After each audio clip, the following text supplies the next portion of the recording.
Now we're charging people a toll to go through the strait. You can't make it up. Like, this is the wildest war that I have ever seen. Um, and obviously, again, praying for, no collateral damage. I don't want people to die or get hurt or there to be casualties or any of those things. Again, not excited about any of that. I don't want those things to happen, but I am halfway excited about the Strait of Hormuz shutting down just because I know what the cascading events are going to be. And a lot of people are telling me, oh, the reverse carry trade's not going to unwind. Now the war's over. Ba, ba, ba, ba, ba. Look, Bank of Japan is going to have to raise interest rates. I don't care whether you like it or not. It is going to happen when they want it to happen.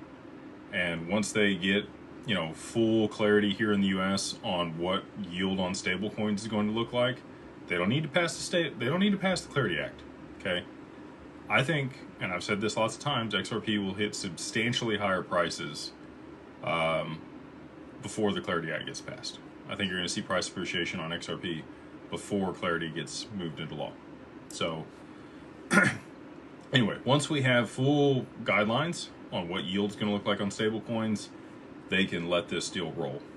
Until then, I think they're still going to hold things off because we need that demand here domestically in the U.S. for the stablecoin issuance to be able to stabilize the bond market. And if we don't have that, it's not going to be a good scenario. Like we've talked about that, at length here. Still hanging out at the upper bound of the yen versus the USD around 158, 159, moving back and forth there.